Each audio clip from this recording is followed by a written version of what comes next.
Irmãos, vamos abrir no Evangelho de Marcos, capítulo 16. Leremos do verso 14 ao 16. Evangelho de Marcos, capítulo 16, do verso 14 ao 16.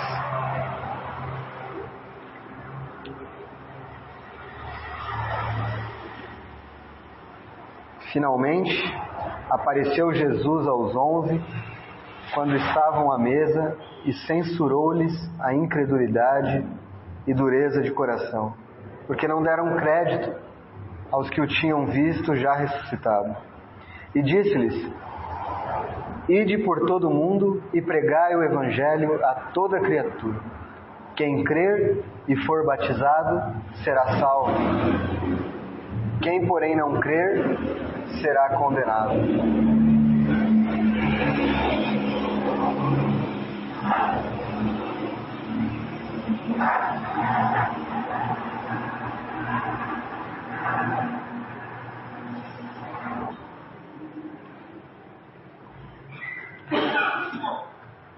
Ó Senhor, nós te agradecemos por este dia em Tua presença, esta reunião, e pedimos a Tua bênção sobre a Tua palavra. Fale aos nossos corações, retira a minha incapacidade de transmiti-la, unge-me com Teu Espírito Santo e que meus irmãos possam ser edificados por Tua palavra, em nome de Jesus. Amém.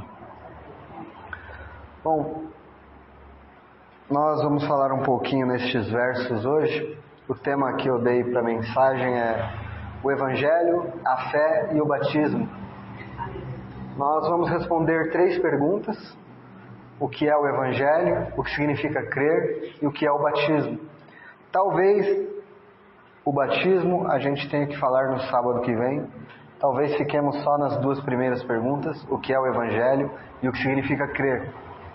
Essas perguntas que parecem tão simples nos nossos dias, mas a verdade é que todo cristão precisa saber o que é o Evangelho. E o não cristão, ele precisa conhecer o Evangelho. Aquele que ainda não entregou a sua vida a Cristo precisa saber o que é este Evangelho. Como nós sabemos, hoje a cada esquina tem uma igreja. A cada esquina tem uma portinha que está pregando alguma coisa. O que nós precisamos saber é se o que está sendo pregado lá é o Evangelho ou não. Então, nós veremos hoje a primeira questão aqui sobre o que é o Evangelho. Mas antes de responder esta pergunta, vamos olhar o texto um pouco. Vamos expor um pouco o texto antes de responder esta pergunta do que é o Evangelho. Estas são as palavras finais de Jesus, uma das suas palavras finais. Ele já havia aqui andado sobre a terra, feito milagres, feito curas, ensinado, pregado, morrido e ressuscitado ao 3º dia. E aí então diz: finalmente apareceu Jesus aos 11. Que 11 são esses? Os 11 apóstolos. Judas já não estava mais entre eles. Então ele apareceu aos 11. É impressionante que ele tenha aparecido aos apóstolos, e o que é dito sobre eles é algo que deixa a gente impressionado. Porque é dito que, quando estavam à mesa, censurou-lhes a incredulidade e dureza de coração. Ele está falando sobre os apóstolos. Eles estavam incrédulos e com o coração duro.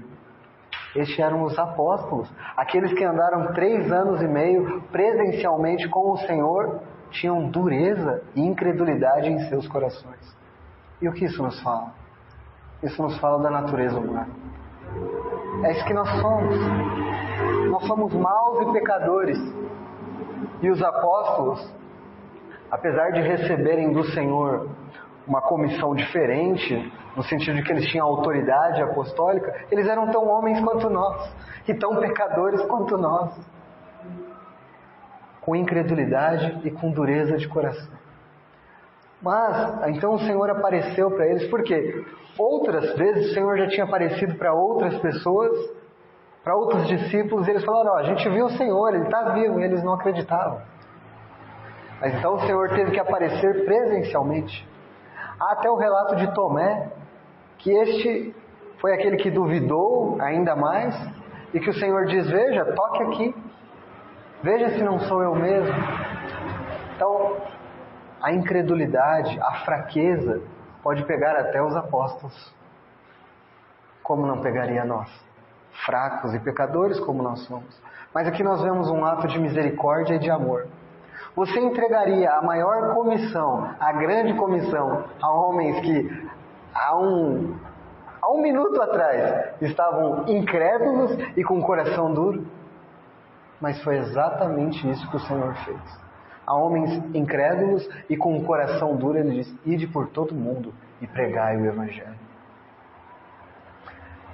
Censurou-lhes a incredulidade, mas eles eram fracos. Mas o Evangelho pregado por nós, a força não está em nós, a força está na mensagem.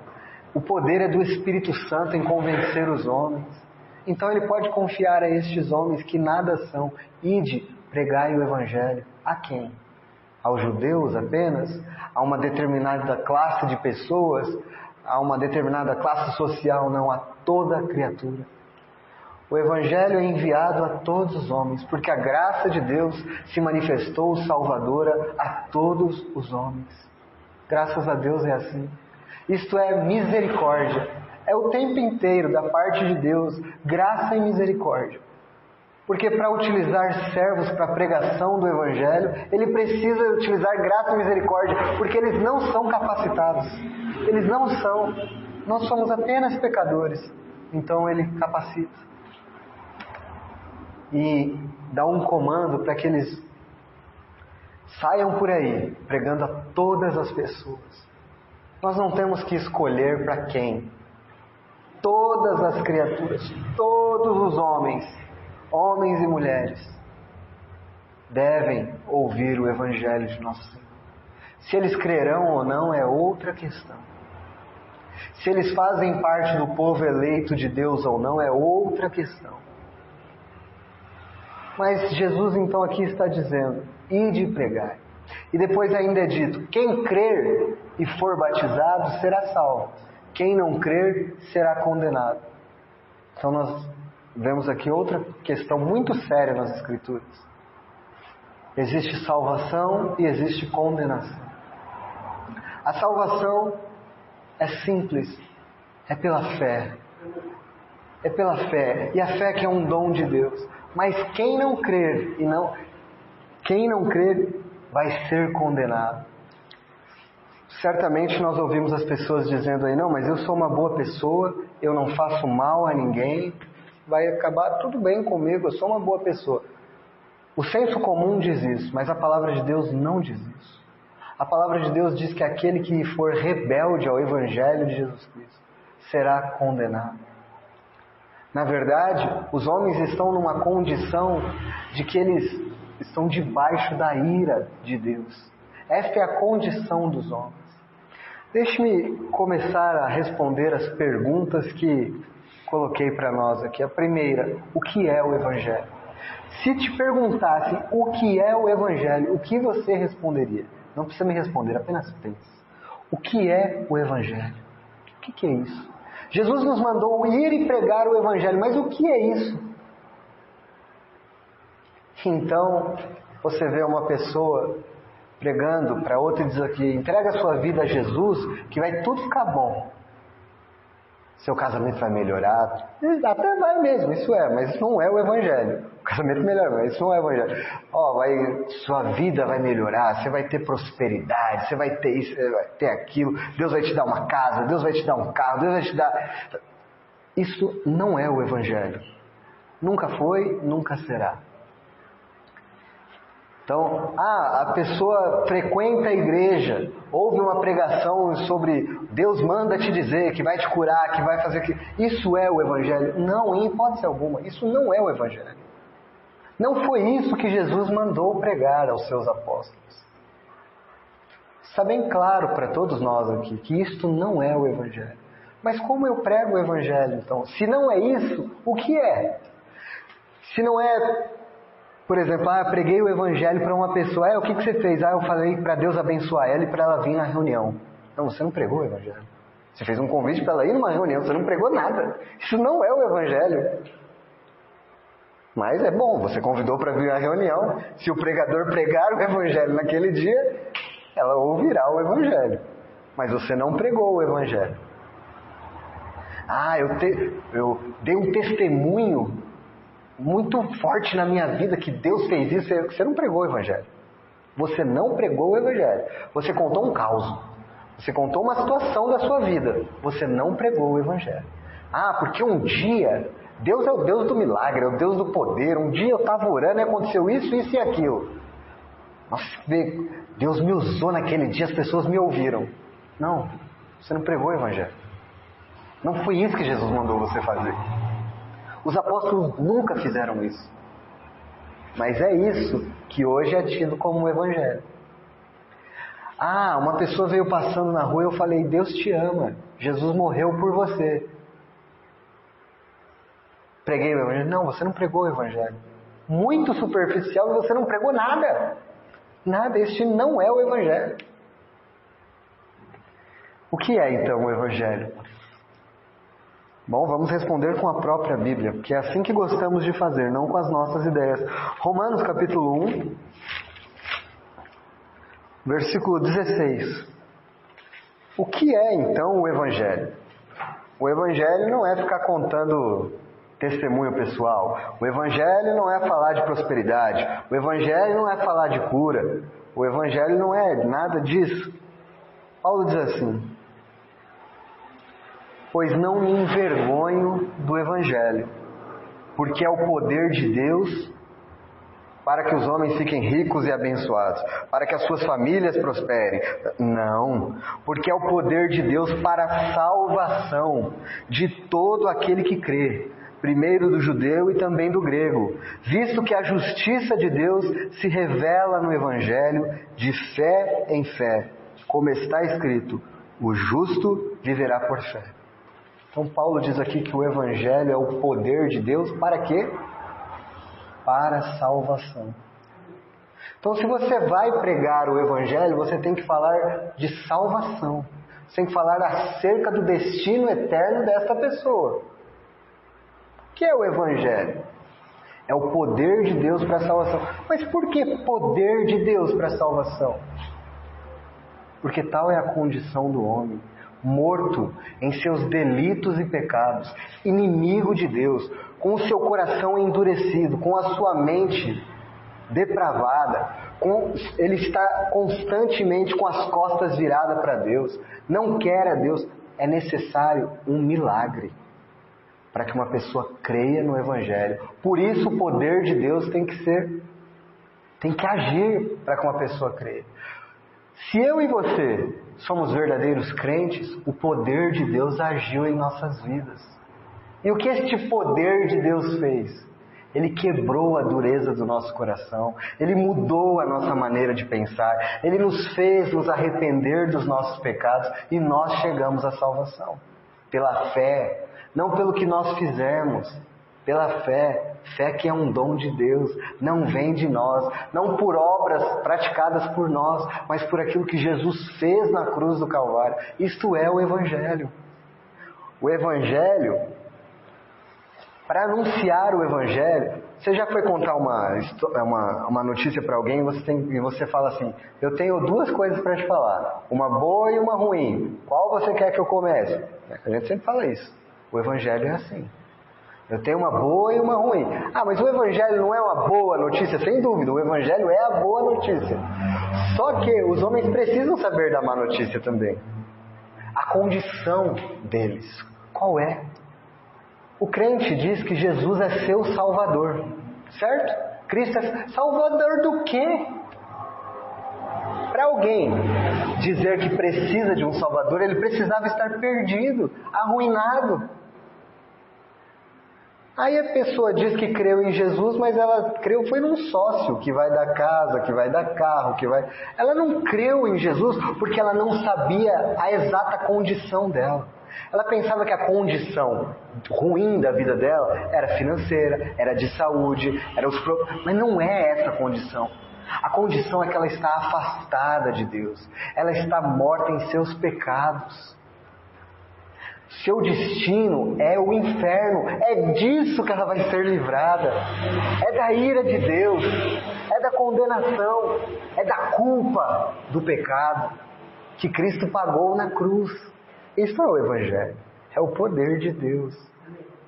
Isso é o Evangelho. E aqui diz que o justo viverá pela fé. Pela fé no quê? Alguém que se diz crente em Jesus, que é um crente, ele vive como? Ele vive pela fé no que outra pessoa fez por ele. Por que você vai ser salvo? Ah, porque eu sou uma boa pessoa, não faço mal. Não é crente. Esquece. Essa pessoa não é crente. Ela não sabe o que é o Evangelho. Ah, eu vou na igreja. Eu fui batizado. Todo domingo eu estou lá. Não, eu leio a Bíblia, eu faço orações. Esquece, essa não é a resposta do crente. Por que você acha que vai ser salvo? Por que você é crente? Porque eu era um pecador perdido, longe de Cristo, longe de Deus, inimigo de Deus. Mas Ele teve misericórdia, Ele me amou, Ele se entregou por mim na cruz do Calvário. Ele abriu os meus olhos para ver. Então me deu fé para crer. Eu estava culpado, eu estava nas trevas e agora estou na luz. Eu serei salvo, não pelo que eu faço, mas pelo que Cristo fez um dia por mim na cruz do Calvário. Ah, essa pessoa tem mais chance de ser crente verdadeira. Porque não é responder certo que é crente verdadeiro. As pessoas podem ter um bom intelecto, entender bem doutrina e não, mesmo assim, não serem nascidas de novo. Mas você vê que pelo menos ela entendeu o Evangelho. Pelo menos ela sabe o que é o Evangelho. O Evangelho é o poder de Deus para a salvação, não para a melhoria de vida aqui nesta terra. Não, quer melhorar de vida aqui nessa terra, vai estudar, vai trabalhar. Nada tem a ver com o Evangelho. O Evangelho é a questão do poder de Deus para a salvação dos homens. Isso é o Evangelho. Esta é a obra de Cristo. O que Cristo veio fazer? Eu vim buscar e salvar o perdido. Esse é o Evangelho. Esta é a missão de Cristo. Porque Deus amou o mundo de tal maneira que deu o seu único Filho, para que todo aquele que nele crê não pereça, mas tenha a vida eterna. João 3,16 é o Evangelho. É o Evangelho em miniatura. Deus amou o mundo de tal maneira que enviou o seu Filho. E todo aquele que nele crê não vai perecer, mas terá a vida eterna. Este é o Evangelho. Bom, veja lá em 1 Coríntios capítulo 2.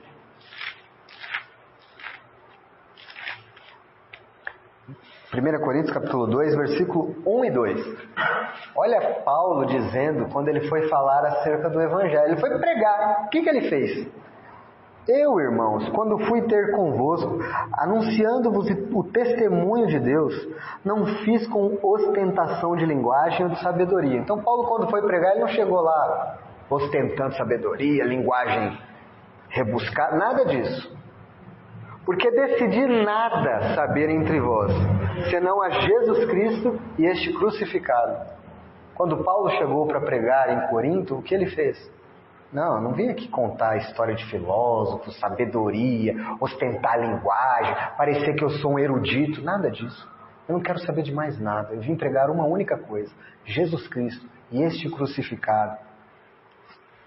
Por que Jesus Cristo e este crucificado? É sua pessoa e sua obra. Este é o Evangelho. O Evangelho é Jesus, quem Ele é e o que Ele fez. Este é o Evangelho. Então, hoje está tudo diferente. Tudo diferente. Você vai ver os louvores que são cantados hoje em dia, são louvores que exaltam o homem. Você é precioso, mais raro que o puro ouro de Ofir. Não. Nós somos pecadores. Precioso, raro, belo, maravilhoso é Cristo, o Senhor. Nós somos pecadores. E que louvor é esse que diz que é louvor, né? É adoração. Você está adorando quem? Você é precioso, mais raro que o puro ouro de Ofir. Está adorando o próprio homem, está exaltando a si mesmo, você é que é precioso. Não, irmãos. Nós acabamos de cantar o hino 68 do terceiro inário, que dizia que inimigo de Deus eu nasci, trevas eu era, um miserável. E aí depois exalta a graça de Deus. A graça soberana me alcançou, buscou, me chamou, salvou. Isso é uma música que canta o Evangelho, não que canta para a honra e glória de homens. Entende, irmãos? Então, há muita confusão. Então, quando você vai evangelizar as pessoas, elas dizem, eu já creio. Mas será que crê mesmo? No que essa pessoa crê? Então, a pessoa diz que é evangélica. Aí, não fica animado, não fica muito animado ainda. Espera um pouco, conversa um pouco mais com essa pessoa, veja o que ela crê. Aí não só o que ela crê, mas olha um pouquinho a vida dela. Aí você vai ver se realmente creu. E depois nós vamos ver, esta é a segunda pergunta, o que significa crer. Então não vou queimar etapas, porque ainda estamos respondendo o que é o Evangelho. Vamos observar mais alguns versículos. Nessa carta mesmo, no capítulo 15, 1 Coríntios 15, versículos de 1 a 4.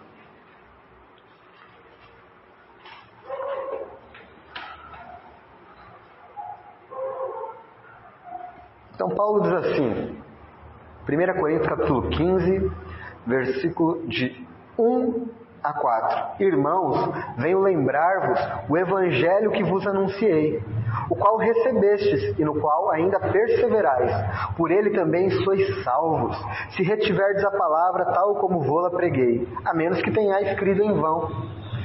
Antes de tudo, vos entreguei. Então eles tinham que reter a palavra como Paulo entregou para ele. O que ele entregou? Antes de tudo vos entreguei o que também recebi, que Cristo morreu pelos nossos pecados, segundo as Escrituras, e que foi sepultado e ressuscitou ao terceiro dia, segundo as Escrituras. O que é o Evangelho para Paulo? É que Cristo morreu pelos pecados, segundo as Escrituras, e que foi sepultado e ressuscitou ao terceiro dia, segundo as Escrituras. Você quer pregar o Evangelho completo? Você quer saber o que é o Evangelho completo?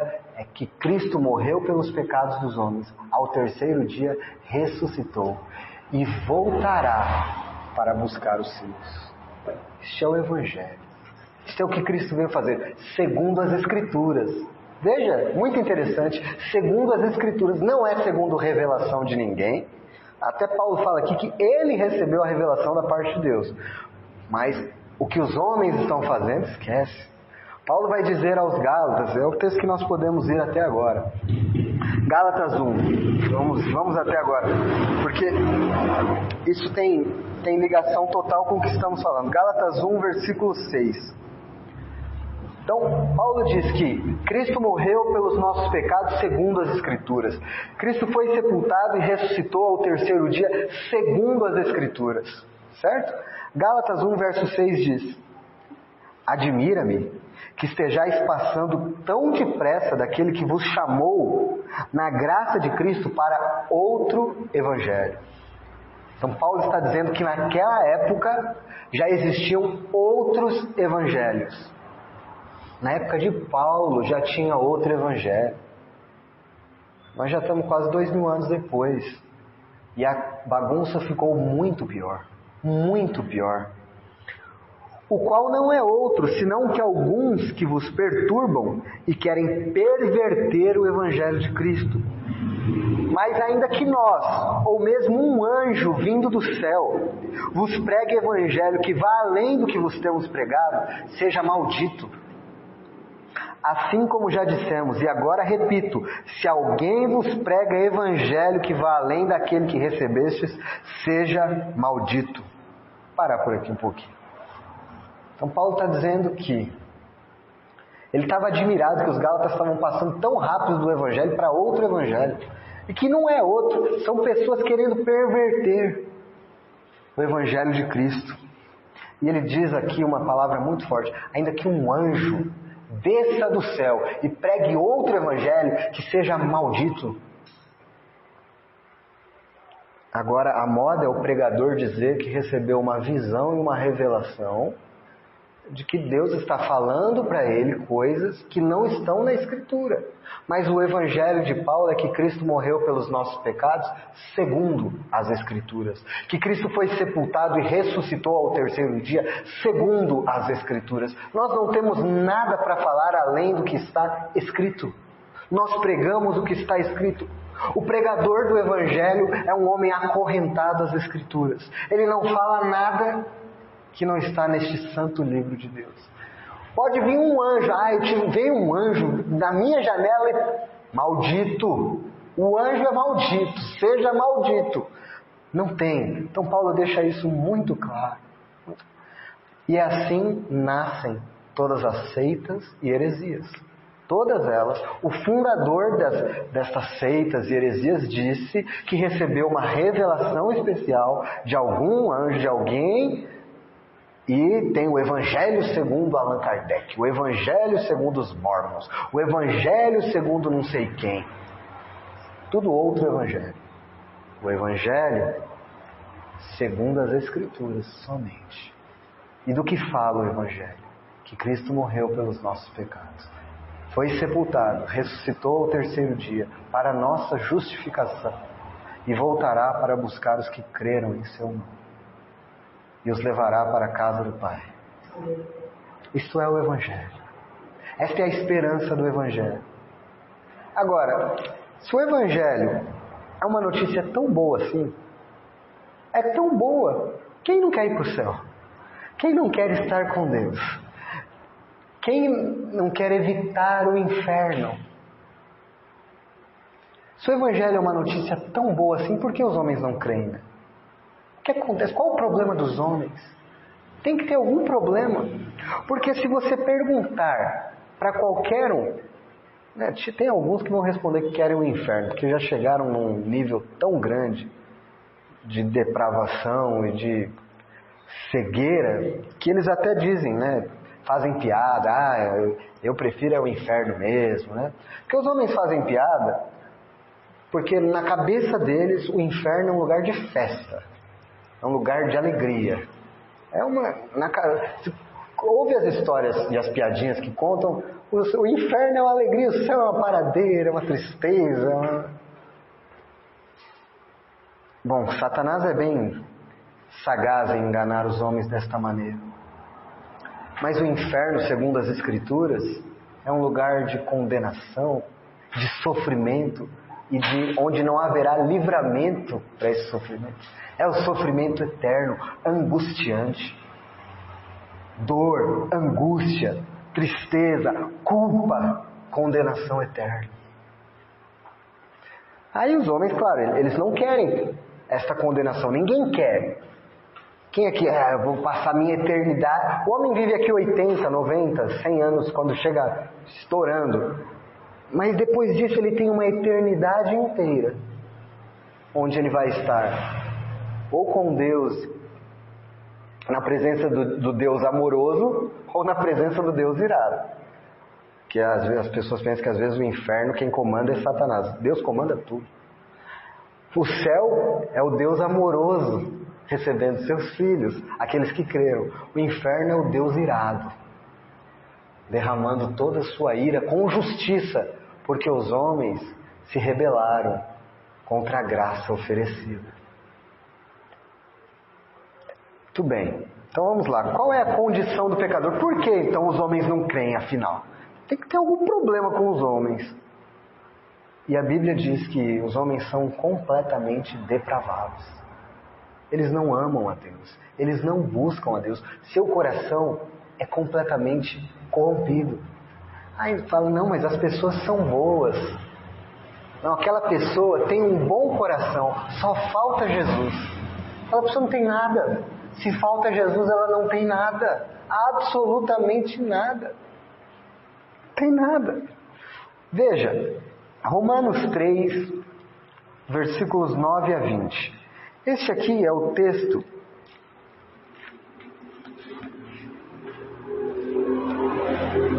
que não há como escapar. Aqueles que creem na bondade humana. Irmão, você não crê na bondade humana? Porque eu vi essa semana um incrédulo dando uma marmita para um mendigo. Ok, atos de bondade acontecem. Porque os homens ainda carregam uma centelha divina. Eles ainda são a imagem de Deus. Eles ainda têm atos de bondade. Ainda têm. Mas no que se refere à salvação, em agradar a Deus, em dar glória a Deus, o homem não quer isso. O homem rejeita a Escritura. O homem rejeita reunir-se entre o povo de Deus. O homem rejeita cantar louvores a Deus. Ele rejeita isso. Romanos 3,9 diz assim: que se conclui? Temos nós qualquer vantagem? Não, de forma nenhuma, pois já temos demonstrado que todos, tanto judeus como gregos, estão debaixo do pecado. Aqui judeus e gregos é o seguinte, é toda a humanidade. Toda a humanidade, independente de qual nação seja, está debaixo do pecado. Como está escrito, não há um justo, nenhum sequer. Não há quem entenda, não há quem busque a Deus. Todos se extraviaram, a uma se fizeram inúteis. Não há quem faça o bem, não há nenhum sequer. A garganta deles é sepulcro aberto, com a língua urdem engano, veneno de víbora está nos seus lábios. A boca eles a têm cheia de maldição e de amargura. São os seus pés velozes para derramar sangue. Nos seus caminhos há destruição e miséria. Desconheceram o caminho da paz. Não há temor de Deus diante de seus olhos. 19. Ora, sabemos que tudo que a lei diz, aos que vivem na lei, o diz para que se cale toda a boca e todo mundo seja culpável perante Deus, visto que ninguém, absolutamente ninguém, será justificado diante de Deus por obras da lei, em razão de que pela lei vem o pleno conhecimento do pecado. Esta aqui é a declaração mais acachapante das Escrituras a respeito da realidade humana. O que é o homem? O homem busca a Deus? Não. O homem entende a Deus? Não. Tudo isso, o homem é justo? Não. Deus olha do céu e não há um justo, nenhum sequer. Ah, não, mas eu conheço uma pessoa ali, ela é muito honesta. Nossos padrões de comparação são errados. Porque quando Deus olha do céu procurando alguém justo, Ele procura uma justiça como a sua. E Ele não encontra. Não há ninguém justo como Deus é justo. Perfeito, sem pecado, sem falha. E todos os homens, por melhores que sejam aos olhos humanos, não passam de pecadores. Se os homens, ao se relacionarem, pudessem conhecer a mente e o coração uns dos outros, nós veríamos como somos maus. Nós não temos vergonha de alguns de nossos pensamentos e sentimentos. Quando há no nosso coração, e Jesus disse isso, que o coração humano é de onde nascem todos os males, adultério, assassinato, tudo está lá dentro do coração humano por causa da queda, por causa do pecado. Então, o homem já nasce assim, ele já nasce pecador. Davi diz isso no Salmo 51. Em pecados me concebeu a minha mãe. Ele já nasce pecador. Ninguém precisa ensinar a criancinha a ser malcriada, a ser rebelde, a ser desobediente. Ela nasce assim. Estava lendo esta semana um livro de Agostinho, e ele vai lembrando, o livro é Confissões, ele vai lembrando de sua fase tenra, de quando ele era pequeno. Ele diz, e eu chorava porque não me davam o que eu queria. Quando a criança chora para ter o que ela não quer, o que não estão dando a ela, é a sua rebelião de ter o que ela quer, na hora que ela quer, do jeito que ela quer, certo? Se a criança tivesse força, ela arrancaria de sua mãe, de seu pai ou de quem quer que seja o que ela quer e pronto, final. E faria tudo o mal possível para ter o que ela quer, porque o egoísmo E essas coisas nascem dentro do coração humano por causa do que aconteceu naquele jardim com Adão e Eva ao desobedecerem a Deus. A semente do pecado entrou no mundo. A partir daí, todos os homens nascem pecadores maus, fugindo de Deus, não buscando a Deus. Aí a pessoa diz assim: mas eu sempre busquei muito a Deus. Aí o versículo 11 diz: não há quem entenda, não há quem busque a Deus. Quem está falando a verdade? A Bíblia ou a pessoa? A Bíblia. Nós não buscamos a Deus, foi Ele que nos buscou. Foi Ele que, por sua graça, se nós já cremos no Evangelho, foi por meio de sua graça que nós chegamos. Alguém pregou para nós o Evangelho. O Espírito Santo nos convenceu. Isso é maravilhoso. Esse é o poder de Deus. Fui achado por um povo que não me procurou. Ele quis se revelar. Deus nada precisava fazer, sabe? Quando naquele jardim Adão e Eva desobedeceram a Deus, Deus não tinha obrigação de nada. Nada.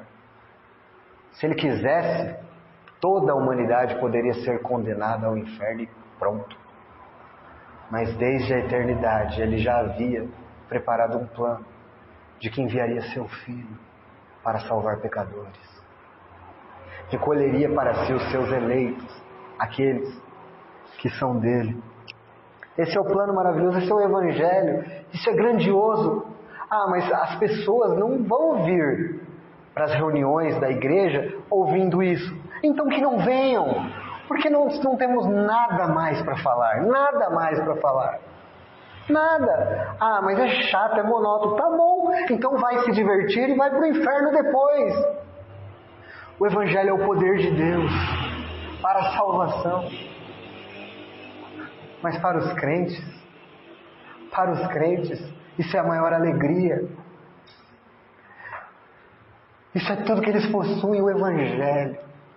É a coroa da glória de Deus. É Cristo vindo à terra buscar pecadores.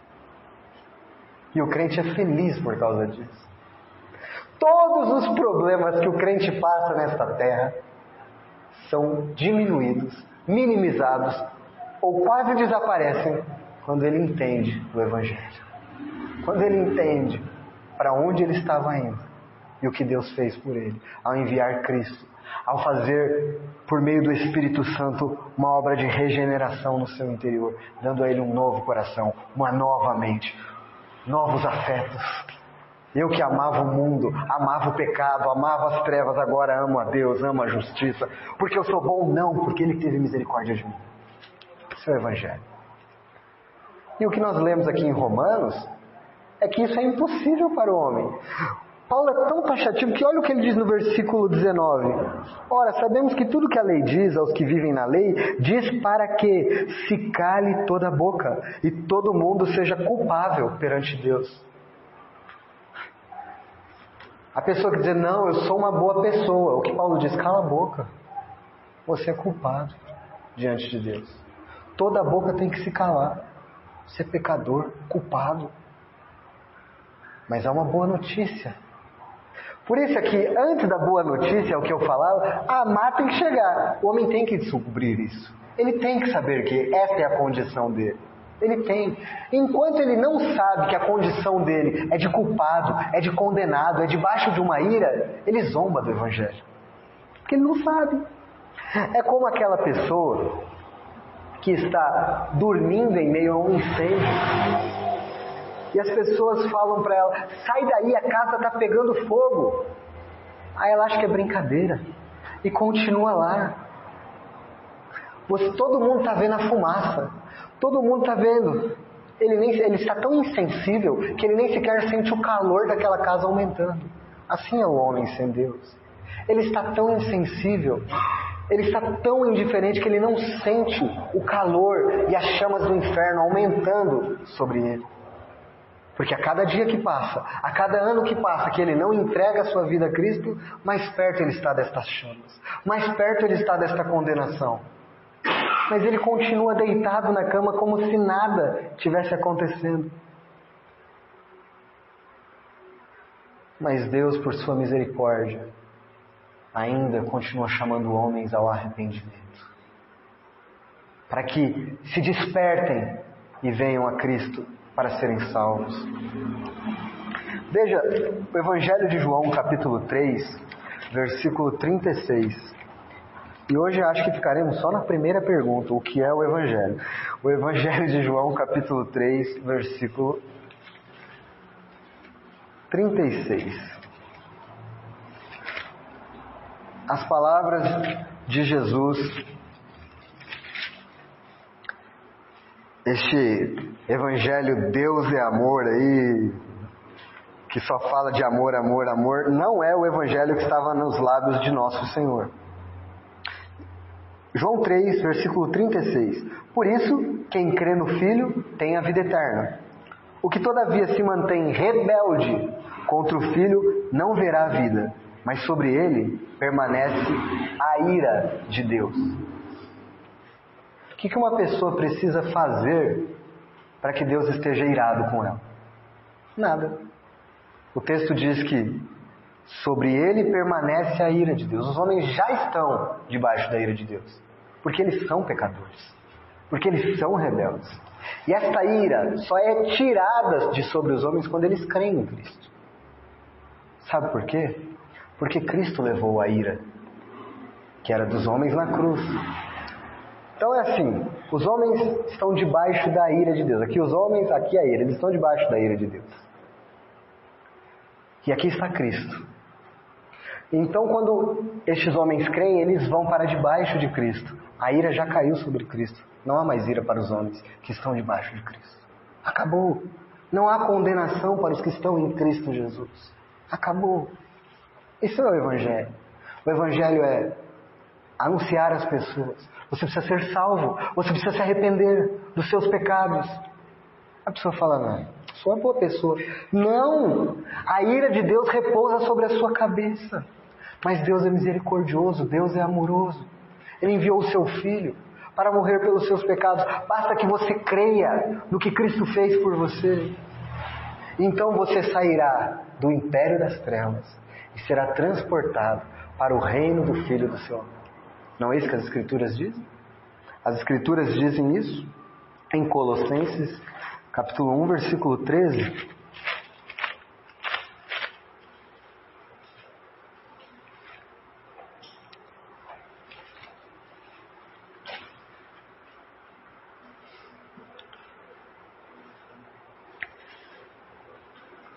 Isso aqui é para as pessoas que já creram, é que é dito. Colossenses 1,13. Ele nos libertou do império das trevas e nos transportou para o reino do Filho do seu amor. Onde estão as pessoas que não creem em Cristo hoje? Onde estão? Segundo o texto, no império das trevas. Imagina, aquela pessoa tão boazinha, creu em Cristo, entregou sua vida a Cristo, pertence a Ele. Não, está no império das trevas. É escrava de Satanás, cativa de suas paixões e de seus pecados.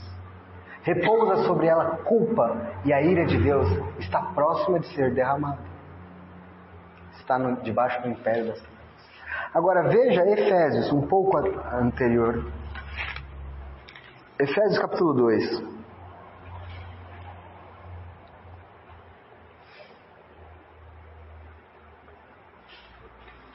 Efésios capítulo 2, versículo 1.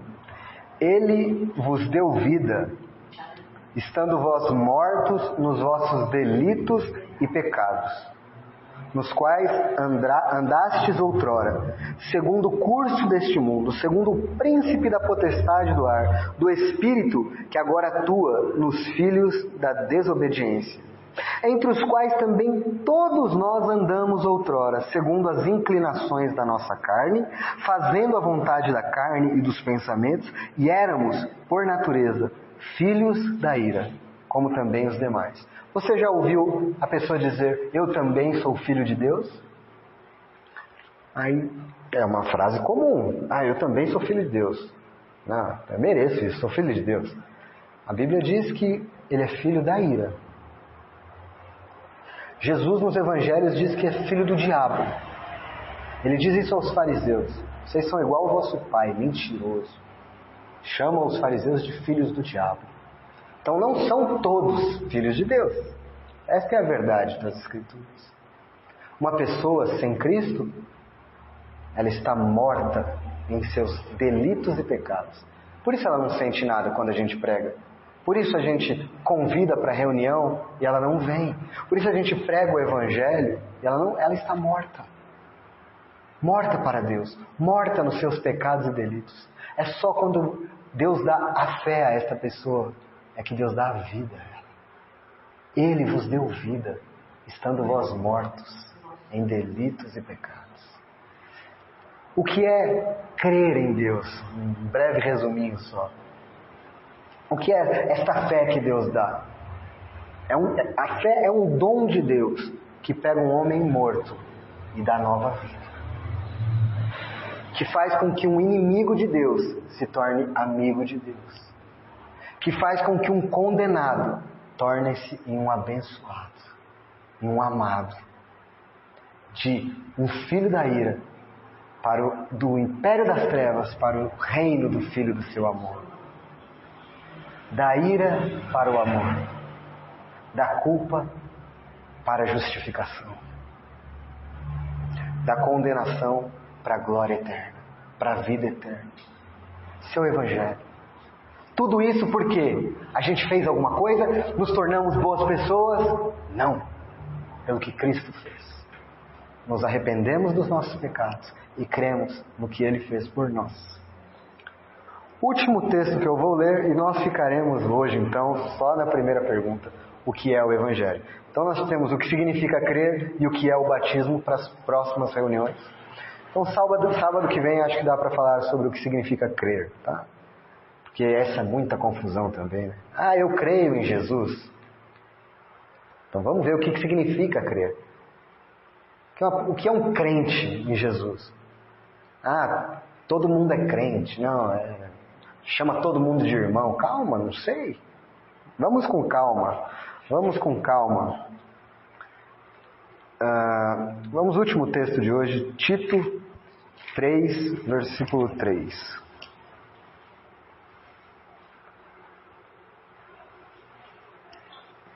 Último texto que nós leremos, para falarmos sobre a condição do homem.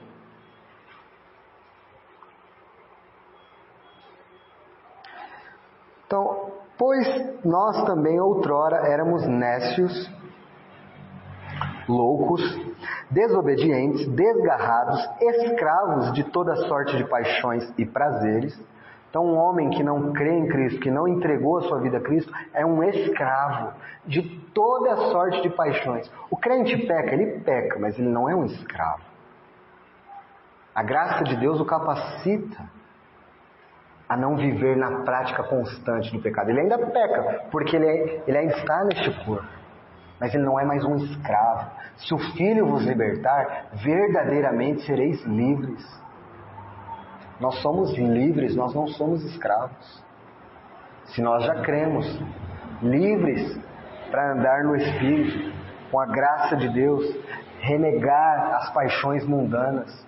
Caímos, fraquejamos, mas o Espírito Santo está lá, nos fortalecendo, a graça, a palavra, a comunhão, o Pai cuidando de nós, nos protegendo, nos segurando. Mas um homem sem Cristo está escravo. Escravo de suas paixões mundanas. Não, mas eu conheço um lá que ele foi lá nos Alcoólicos Anônimos e ele era escravo da cachaça de um jeito. Aí ele foi lá, ele conseguiu com força de vontade, ele não mais bebe. Ok, ele venceu a bebida, mas ele não consegue vencer os outros pecados que habitam nele. Está lá ainda. E ele não consegue vencer a rebelião que tem dentro dele contra Deus. A inimizade que tem nele contra Deus. Ele não quer a Deus. Com força de vontade uma pessoa emagrece. Com força de vontade uma pessoa... Essas coisas a pessoa deixa. Mas mudar o seu interior, por dentro, é uma obra miraculosa. É uma obra do Espírito Santo agindo dentro das pessoas. que não se faz por convencimento intelectual, por emocionalismo. Por isso nós não falamos aqui, olha, depois de uma mensagem evangelística, vem aqui na frente, entregue a sua vida a Jesus. Pronto, aí a gente olha e fala, agora você é crente. Quem falou? Eu não sei se é crente, eu não sei se o que aconteceu é genuíno. A obra é espiritual, é interna, é o Espírito Santo que faz. Não é caminhar até a frente e falar, eu quero, qualquer um consegue. Qualquer um faz isso. E quantos não estão fazendo isso? Dizem que pertencem a Cristo, mas com suas vidas o negam.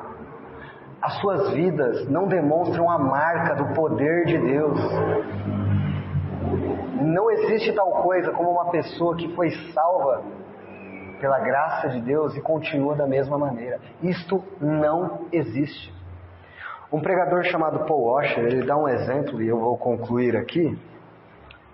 Ele dá um exemplo assim, olha, se eu contasse para você que antes de vir aqui pregar, um ônibus a 200 km por hora bateu em mim, e eu estou aqui agora, você acreditaria? Estou aqui em pé, perfeito. Você acreditaria? Não. E por que você acredita que uma pessoa teve um encontro com Cristo e nada mudou em sua vida? Cristo é muito mais do que um ônibus a 200 km por hora. O Evangelho é o poder de Deus para a salvação. Transforma mente, coração. Transforma o homem. Outrora eu era inimigo, desobediente. Agora eu sou filho de Deus. Deus me deu um novo coração. Deus me deu novos pensamentos. Deus me deu novos sentimentos para com a sua palavra. Eu agora odeio o pecado. Ainda tenho fraquezas, mas eu não quero aquilo. E quando eu caio naquilo, eu fico